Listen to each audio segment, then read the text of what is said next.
Ancla, agencia de noticias clandestina, para romper con el bloqueo de la información.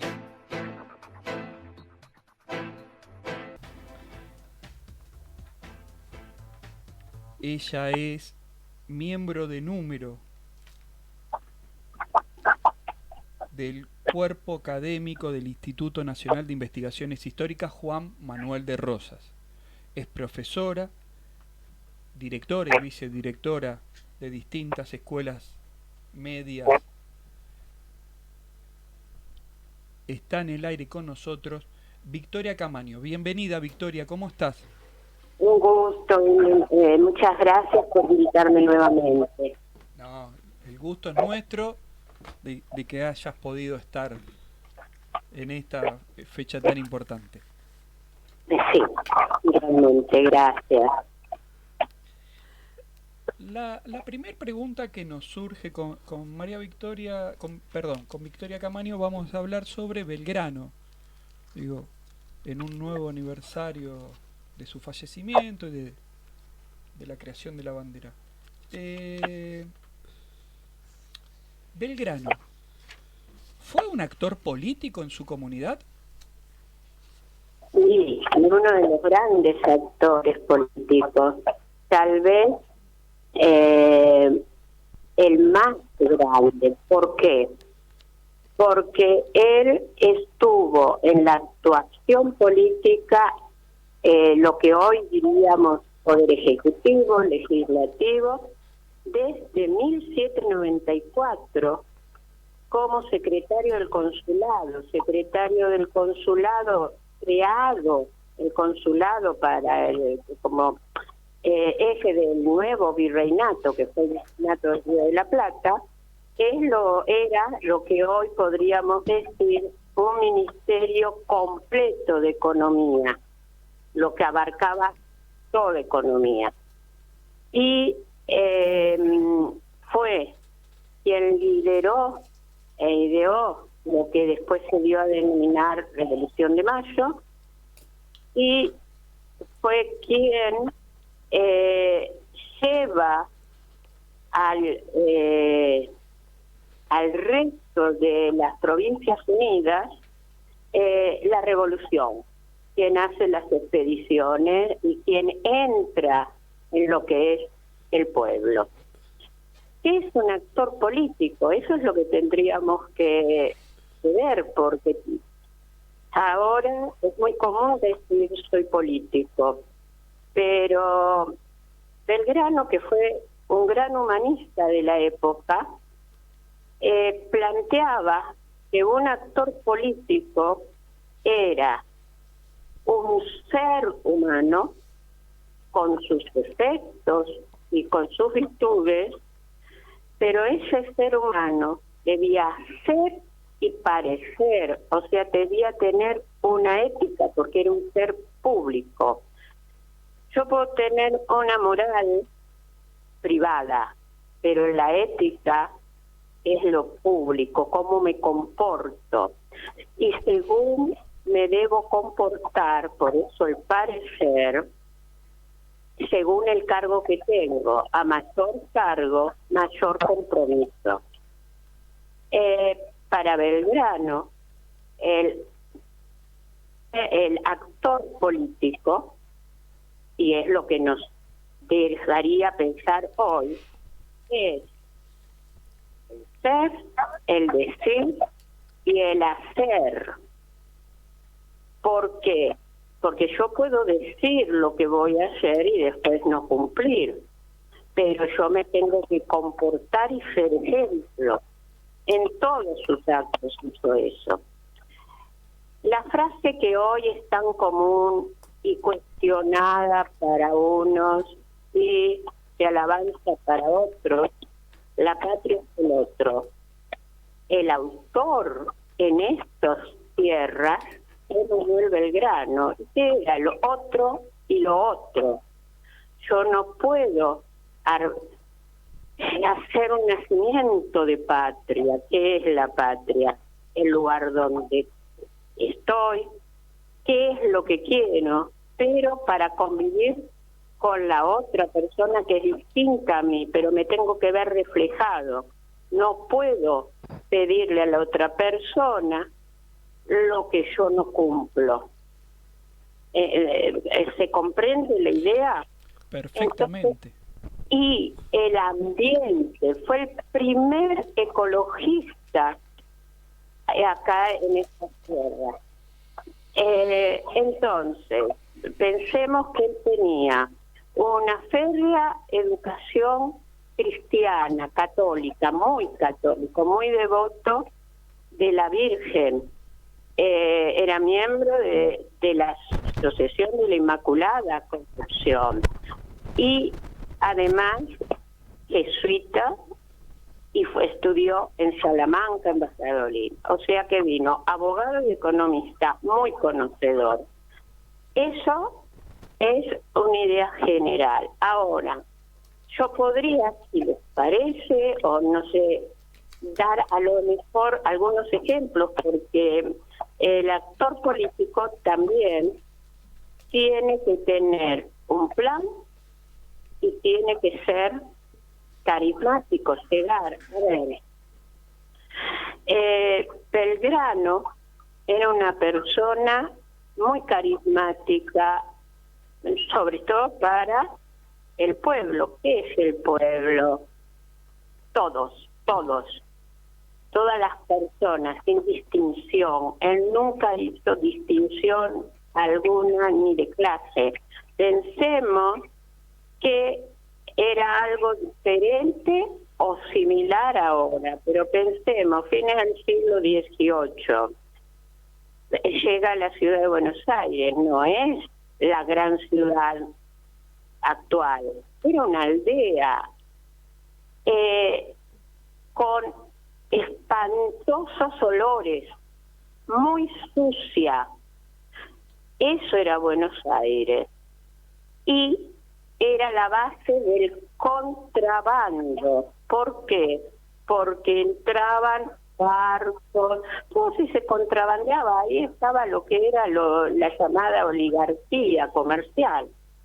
Se encuentra cuando viene de España, de los estudios, el argentino, porteño, se encuentra con esa situación y con un cargo de secretario. Tiene que saber con qué se enfrenta. Virreinato del Río de la Plata, las actuales República Argentina, Chile, Uruguay, Paraguay, sur de Brasil, Bolivia. ¿Qué hace? Tiene que conocer a quién le va a pedir el conocimiento. Hoy tenemos gobernadores, intendentes. En ese momento era gobernadores, pero los gobernadores llevaban intendencias, municipios, caciques, cacicas. ¿Por qué? Porque acá había pueblos, tribus indígenas, y muchas. Y él hablaba, Querandío Pampa, el quichua, el guaraní, o sea, hablaba de igual a igual y planteaba qué conocimientos tenía del territorio, cada uno le llevaba situaciones del territorio. ¿Por qué? Porque si uno no conoce el territorio no puede saber las falencias. Y para poder conocer y entablar tiene que haber un ida y vuelta y una habla, una arenga para el pueblo también eran los esclavos, había esclavos negros, los zambos, los mestizos, los criollos, los españoles. Por lo tanto, la población era heterogénea. Además había europeos que ya estaban instalados también. Se necesita carisma y se necesita arengar. ¿Para qué? Si yo quiero tener un proyecto hoy diríamos de país, en ese momento era un sentimiento de patria, hay que sentirla y conocerla para quererla. Bueno, esa fue la idea. No sé si les parece que voy bien y... Sí, realmente es un placer escucharte porque vas cubriendo todas las aristas. No sé, Alejandro. La verdad que me surgen 800 millones de disparadores, pero digo, una frase que nunca se dijo: los tiempos de la radio son tiranos. Pero, ¿cuánto de la política pública actual podemos encontrar en las políticas públicas de Belgrano? Bueno, yo voy a tirar, como es tirando el tiempo, algunos ejes y comparaciones. Bien. Si se hubiese seguido, yo siempre digo, si se hubiesen seguido con las políticas públicas que dio Belgrano en el consulado y en su recorrer hasta 1820, pensemos 1794 a 1820, hoy seríamos distintos. Pero tenemos que pensar en políticas públicas que a muchos no les convenía, como no les conviene hoy. Primero, dijimos, la arenga, dar conocimiento de todos los actos, como por diario, el correo de comercio, el mercantil, la Gaceta, que fue el primer periódico patrio, y en eso que bastan todas las voces, como dijimos. Pero además los símbolos, tenemos que acordarnos que la escarapela, la bandera, mismo el escudo, son creados, pensados como simbología de conocimiento de patria, de pensamiento de patria por Belgrano, además del himno que fue de la época, porque había que luchar por esa patria. Tenemos en ese momento la patria equivalía a la mujer, a la madre, a la virgen para América, entonces así movilizó. Él se denominaba hijo de la patria, porque la patria paría Pachamama, situaciones de los hechos culturales regionales. Planteó el mapa. Ustedes saben que la construcción de los primeros mapas de nuestros territorios fueron confeccionados por Belgrano, a cargo de Belgrano, y son muchos de ellos lo que utilizó San Martín en su gesta. Hizo reglamentos cuando fue para el Paraguay, como diplomático, no solo firma a Paraguay como una provincia libre, que después va a ser el puntapié para la independencia del Paraguay, sino que funda dos pueblos. En ese momento, ¿qué es la fundación de pueblos? Pensemos hoy, hay que repartir las tierras y la gente no puede vivir amontonada en un solo sitio. ¿Por qué? Porque tiene que vivir bien, tiene que el derecho humano, el derecho de gente.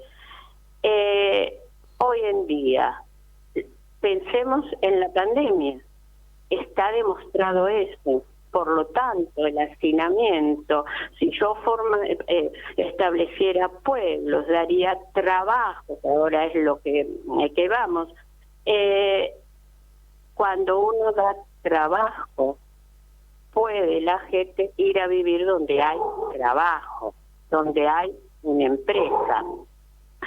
Entonces, además, hizo en 1811 el reglamento de los 30 pueblos libres para los pueblos indígenas del litoral, que sirvió para los pueblos del Ejército del Norte, pero que en Buenos Aires no fue aceptado, pero ese reglamento después fue utilizado para convivir con los caudillos por la época del federalismo, con Artigas. Hizo el primer instructivo base para el ejército argentino. Ese instructivo lo utiliza San Martín y después sirve de base. ¿Qué significa ese instructivo? Escuela de oficiales. ¿Y cuál es el orden, la disciplina? ¿Cómo deben accionar? ¿Cómo debe ser su ejemplo? E hizo el primer instructivo de educación. ¿Qué se necesitaba para ser maestro? Vuelvo a decir, el ejemplo, hombres y mujeres de bien, las escuelas para niñas, para la mujer, porque decía que la mujer debía ser educada, porque era la madre de los futuros políticos, y si una mujer no se educaba, los políticos iban a convertirse en corruptos. La escuela para todos. ¿Y qué escuela? Escuela, él las llamaba escuelas laboratorios, porque un pueblo debía ser educado, pero educado equitativamente, para todos por igual. Por eso fue el gran creador de las escuelas. Eso sí, la escuela estaba organizada y se la daba a la iglesia, cosa que Sarmiento la pasa como laica. ¿Qué diferencia hay entre Belgrano y Sarmiento? Belgrano crea las escuelas laboratorios. ¿Qué son las escuelas laboratorios? Lo que hoy conocemos como escuelas técnicas, escuelas de artes y oficios. ¿Por qué? Porque se necesitaba que la persona, que el pueblo supiera la teoría y la práctica, porque esas escuelas eran las que se iban a colocar en cada región para lo que necesitara cada región. Se crearon escuelas de minería, de agricultura, las agrotécnicas, de dibujo, de matemáticas, navales, de pesca, las primeras escuelas de tejedoras para las artesanías. O sea que él tenía una visión totalmente distinta a las escuelas, a los bachilleres de Sarmiento. La ley 1420 hace desaparecer estas escuelas laboratorio para pasar a las escuelas de bachilleres, donde un docente es el que sabe y el alumno escucha, no es partícipe. Y en estas escuelas bachilleres pueden seguir estudiando, o sea, todos deben saber las primeras letras, pero después siguen las universidades lo que pueden. Esa es la diferencia. ¿Quiénes fueron? ¿Cuándo vuelven a aparecer las escuelas que hoy llamamos técnicas de artes oficios? Y le intenta con Hipólito Yrigoyen, se instalan durante la década del 30, Perón, Ilia, Alfonsín, y después lo que se da con la inclusión masiva y que le da auge también en estos momentos Cristina Kirchner y en este último momento, pero antes no se ve. O sea, quiero plantear esto. Claro. Cada región. Claro. Él va a ser el iniciador, de alguna manera, de toda esa mirada de una escuela comprometida con su comunidad.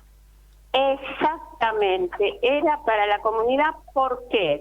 Porque de esa escuela el estudiante iba a ser lo que hoy llamamos obrero, obrero calificado, y iba a seguir para ser el gerente, el que sabía cómo manejarlo, porque lo daba la escuela y lo daba las universidades, un estilo que ya venían haciendo los jesuitas. ¿Cómo decidió? Además, ¿qué pensaba él?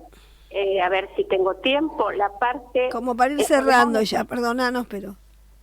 ¿Cómo? Como para ir cerrando, digo. Hago rapidísimo.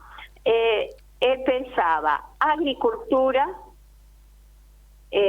agro, ganadero, industria y comercio. Fue el creador de las pymes. ¿Por qué? Porque eran los pequeños, se incentivaba lo regional, como dijimos, pero necesitaban las industrias. Por eso la tecnología, lo que conocemos como ciencia y tecnología, es lo que planteaba. Y el comercio, la hidrovía, y en redes regionales, los caminos, hasta pensó traer el tren que recién empezaba, y el comercio exterior. Primero lo interno, porque iba en contra de la pobreza, pero además el comercio con quien dijo hay que comercializar no solo con Europa, sino vía Atlántico y vía Pacífico, con América del Norte, con China, con India, miren ustedes. Bueno. Y finalmente la salubridad y la salud pública, los hospitales, todo lo que sea obras públicas, los malos olores, el agua, y en ambiente plantar árboles, porque no se podía, controlar la vivienda, cómo la vivienda, el techo se debía colocar en zonas más altas, y para eso los árboles, que después lo insistió Ameghino, el cuidado del ambiente. Creo que más o menos lo planteé, y estamos diciendo lo público, sin nombrar la política actual. Bueno, la verdad es que está muy bueno escucharte, porque permanentemente uno puede hacer nexo con los grandes temas, con las intervenciones del Estado, con lo que aún sigue pasando y lo que está un poco mejor, pero claro, el puntapié inicial se dio desde allí. Así que te estamos agradeciendo por esta charla, por tu presentación tan clara, tan explicativa. Así que bueno, Victoria, seguramente te vamos a volver a molestar en algún momento para charlar un poco más de la historia, así como vos la mirás. Muchísimas gracias.